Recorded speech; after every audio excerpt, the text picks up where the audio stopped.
نحمده ونصلي على رسوله الكريم اما بعد فاعوذ بالله من الشيطان الرجيم بسم الله الرحمن الرحيم رب اشرح لي صدري ويسر لي امري واحلل عقدة من لساني يفقهوا قولي۔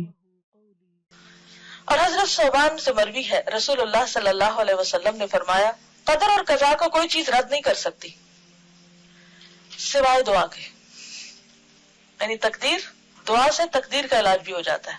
اور کوئی چیز عمر کو نہیں بڑھا سکتی سوائے نیکی کے، نیکی سے عمر بڑھتی ہے دو طرح، ایک تو سال اور مہینے بڑھ سکتے ہیں، اور دوسرے وقت میں برکت، کم عمر میں بھی تھوڑے وقت میں بھی بہت کچھ آپ کر جاتے ہیں جو دوسرے لمبی لمبی زندگی پا کے بھی نہیں کر پاتے، کیونکہ ایک نیکی دوسری نیکی کا دروازہ کھولتی جاتی ہے۔ آدمی گناہوں کی وجہ سے رزق اور روزی سے محروم ہو جاتا ہے، اور رزق اور روزی میں اضافے کا نسخہ کیا ہے؟ کون سی دعا ہے خاص طور پر؟ استغفار۔ سورۃ نوح میں آتا ہے نا فَقُلْتُ اسْتَغْفِرُوا رَبَّكُمْ إِنَّهُ كَانَ غَفَّارًا يُرْسِلِ السَّمَاءَ عَلَيْكُمْ مِدْرَارًا۔ تو بارشیں برسے تو کیا ہوتا ہے پھر؟ خوب رزق میں اضافہ ہوتا ہے، زیادہ چیزیں اگتی ہیں، زیادہ رسیلی ہوتی ہیں، زیادہ فائدہ مند ہوتی ہیں۔ تو یہ کس کی برکت سے ہوتا ہے؟ استغفار۔ کس نے کہا یہ؟ اللہ تعالیٰ نے۔ وَيُمْدِدْكُمْ بِأَمْوَالٍ وَبَنِينَ۔ استغفار کے اور کیا فائدے؟ مال اور بیٹے۔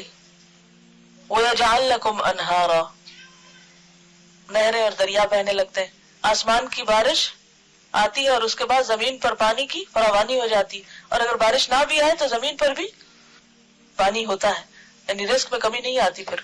تو یجعل لکم انہارا، تمہارے لیے نہریں بن جائیں گی، لیکن ضروری ہے کہ کیا کرتے رہیں ہم؟ استغفار، استغفار نہیں، استغفار۔ اب استغفر اللہ نہیں پڑھنا، استغفر اللہ پڑھتے ہیں، نام اس کا استغفار ہے۔ آدمی گناہوں کی وجہ سے رزق اور روزی سے محروم ہو جاتا ہے، نعمتوں سے محرومی ہو جاتی ہے۔ گناہ روزی کو تباہ کر دیتا ہے، گناہ روزی کو تباہ کر دیتا ہے۔ لیکن ہم میں سے کتنے ہیں جو اعتراف کریں کہ ہم گناہ گار ہیں؟ لوگوں کے سامنے دہراتے رہتے ہیں، اللہ کے سامنے کم ہی اعتراف کرتے ہیں۔ تو سچے دل سے استغفار کیجئے۔ جزاکم اللہ خیرا۔ سبحانک اللہم و بحمدک، نشہد ان لا الہ الا انت، نستغفرک و نتوب الیک۔ السلام علیکم و رحمۃ اللہ وبرکاتہ۔